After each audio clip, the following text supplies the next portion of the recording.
المشاهدون الأكارم، سعدتم أوقاتنا أينما كنتم بكل خير. نشرة الأخبار نقدمها لكم من الفضائيات الإريترية، نستهلها كالعادة بأهم وأبرز العناوين.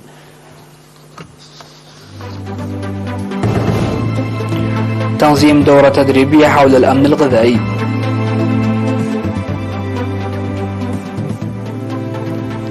تطور خدمات السجل المدني في الإقليم الأوسط.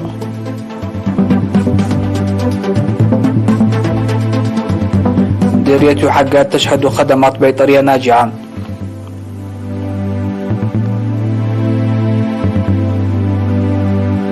الصين وكوريا الجنوبية تتبادلان فرض القيود على مواطني البلدين. رئيس المكسيك يطالب بايدن بإنهاء ازدراء واشنطن لأمريكا اللاتينية. عام 2022 ثاني أشد العوامل دفئا في تاريخ أوروبا. أهلا بكم إلى تفاصيل النشرة.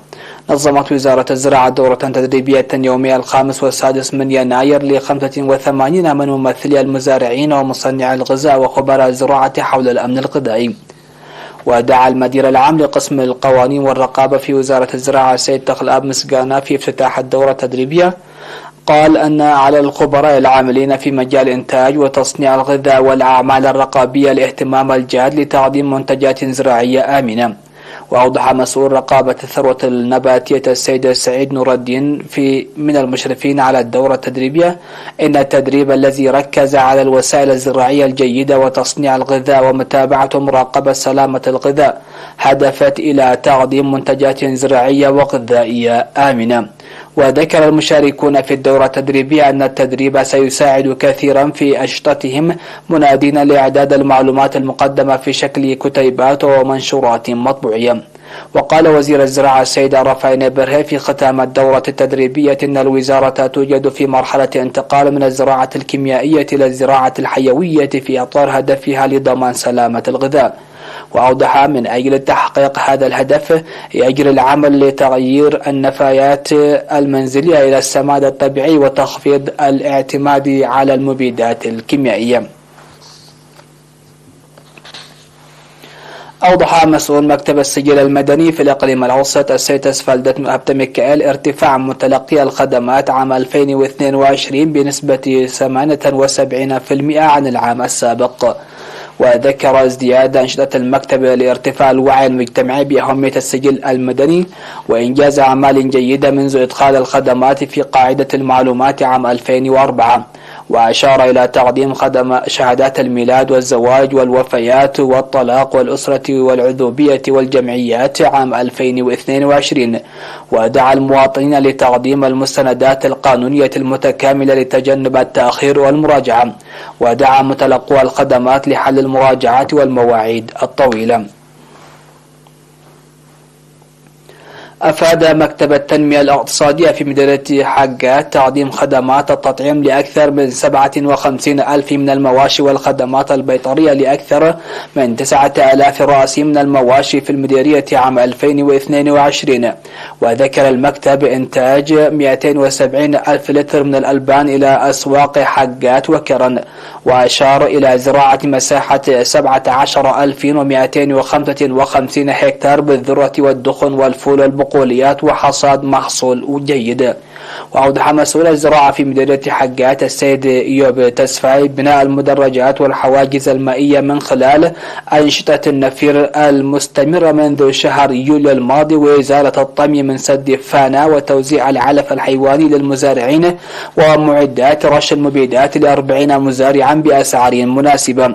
وقال مدير مديرية حقات السيد ناصر عمر تنفيذ معظم برامج التنمية الموضوعة بالمشاركة الشعبية، موضحا برامج هذه السنة لحراسة المحميات والنفير في الأراضي الزراعية ومكافحة العادات الضارة.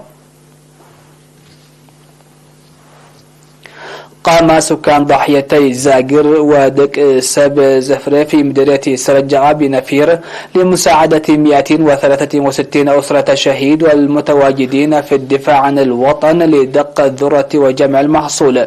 وذكر مدراء الضاحيتين بأن النفير الذي جرى يوم 9 يناير لدق الذرة يأتي مواصلة لأجلة نفير الحصاد. ودعا مدير مديرية سرجعة السيد كفل مريم قبر مسقال ومسؤول الزراعة في المديرية السيد أبراهام برهان القرى الأخرى لإنجاز مبادرات مماثلة. وأوضح المشاركون في النفير بأن مساعدة أسر الشهداء والمرابطين والمحتاجين مسؤولية جميع المواطنين، وأعربت الأسر الحاصلة على الدعم على الارتياح لتمكنها من جمع المحصول شاكرة الدعم المقدم لها. دعا مسؤول المؤسسات الصحية في مديرية فرع الممرض مرهوي حاتقولي تعزيز دور الشركاء للدفع بجهود تأمين الخدمات الصحية. وقدم في السمينار الذي عقد في دنان للمعلمين من 6 مدارس في ضاحية ديعوت وممثلي السكان توضيحا حول المصاعب الصحية الناتجة عن نقص النظافة والتغذية باللحوم والألبان غير الناضجة. ودعا المعلمين لنقل المعلومات المقدمة إلى الطلاب والمساهمة لرافع المجتمع.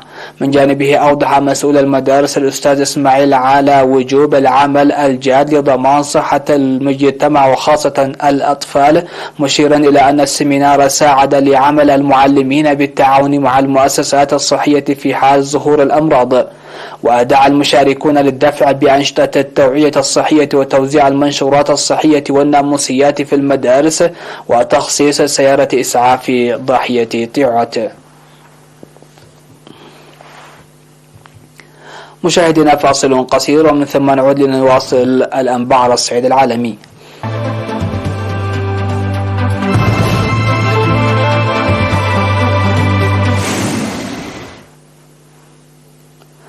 أهلا بكم. على الصعيد العالمي، أصدرت السفارة الصينية في كوريا الجنوبية إشعارا بتعليق إصدار التأشيرات قصيرة الأجل للمواطنين الكوريين الجنوبيين الذين يزورون الصين للعمل أو السياحة أو العلاج الطبي أو العبور أو لأي هدف آخر.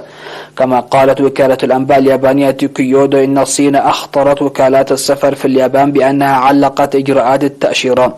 وصرحت السفارة الصينية بأن القرار سيسري بدءا من اليوم الثلاثاء وسيشمل كل التأشيرات سواء كانت لأغراض التجارة أو السياحة والعلاج الطبي وغيرها، مضيفة أن هذا القرار سيتم تعديله وفقا للإجراءات التي ستتخذها كوريا ضد القادمين من الصين. وتأتي الخطوة الجديدة ردا على إجراءات مماثلة اتخذتها كوريا الجنوبية التي وضعت في الآونة الأخيرة متطلبات اختبار لفيروس كورونا وقيودا على الزوار القادمين من البر الرئيسي الصيني. وقالت الخارجية الصينية أن بكين تعارض بشدة القيود التمييزية التي تفرضها دول تجاه المسافرين الصينيين وستتخذ إجراءات مضادة.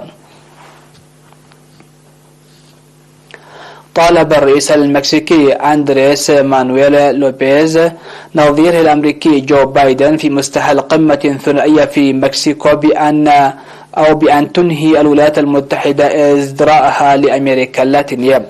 وقال لوبيز أبرادور مخاطبا بايدن أمام الصحفيين: حان الوقت لإنهاء هذا النسيان، هذا التخلي، هذا الإزدراء لأمريكا اللاتينية ومنطقة البحر الكاريبي الذي يتعارض مع سياسة حسن الجوار التي أطلقها عملاق الحرية الرئيس فرانكلين ديلانور.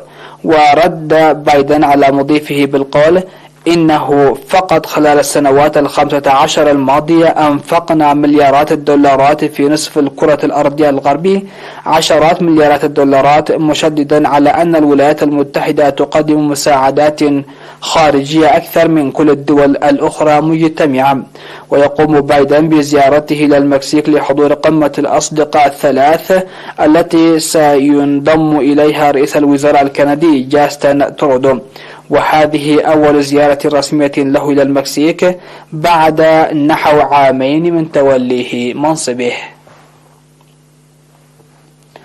قال علماء في الاتحاد الأوروبي أن أوروبا شهدت ثاني أكثر العوامل دفئا على الإطلاق في عام 2022، حيث أطلق تغير المناخ العنان لأحوال الطقس المتطرفة التي حطمت الأرقام القياسية وتسببت في انخفاض المحاصيل وجفاف الأنهار وأدت إلى وفاة الآلاف. وقالت خدمة كوبرنيكوس لتغير المناخ بالاتحاد الأوروبي إن عام 2022 هو أيضا خامس عام من حيث درجات الحرارة في العالم بهامش ضئيل. إلى جانب ندرة الأمطار، تسببت ارتفاع درجات الحرارة في حدوث جفاف واسع النطاق، والذي صنف على أنه الأسوأ في أوروبا منذ 500 عام. أدى انخفاض منسوب المياه إلى تأخير الشحن على طول نهر الراين في ألمانيا، في حين أن قلة الأمطار أثرت على توليد الطاقة الكهربائية وقلل من محاصيل الذرة وفول الصويا. الخبر الأخير في هذه النشرة، قال شركة فيرجن أوربت إن مهمة الفضاء البريطانية التاريخية لإطلاق أول صاروخ للفضاء الخارجي من إنجلترا فشلت بسبب خلل صنعه منعه من الوصول لمداره حول الأرض، وذلك تفشل بريطانيا بأن تكون تاسع دولة في العالم تتمكن من وضع أقمار اصطناعية في المدار. وفي تغريدة على تويتر، قال شركة فيرجن أوربرت المملوكة من الملياردير البريطاني ريتشارد برانسون والمتخصصة بوضع أقمار اصطناعية صغيرة في مدار الأرض، إنه يبدو أن لدينا خللا يمنعنا من الوصول إلى المدار. يذكر أنه بعد فشل المهمة فإن المملكة المتحدة ستبقى خارج النادي الحصري للدول القادرة على إرسال صواريخ إلى الفضاء الخارجي. ختام النشرة نذكر بأبرز العناوين.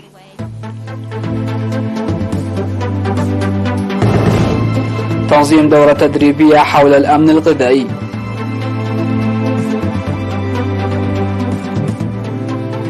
تطور خدمات السجل المدني في الإقليم الأوسط.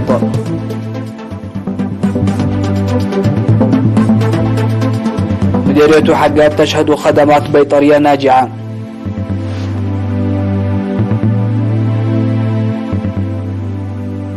الصين وكوريا الجنوبية تتبادلان فرض القيود على مواطني البلدين. رئيس المكسيك يطالب بايدن بإنهاء ازدراء واشنطن لأمريكا اللاتينية. عام 2022 ثاني أشد العوامل دفئا في تاريخ أوروبا. هكذا نكون قد وصلنا وإياكم إلى نهاية نشرة هذا المساء. شكرا لحسن المتابعة ودمتم في أمان الله.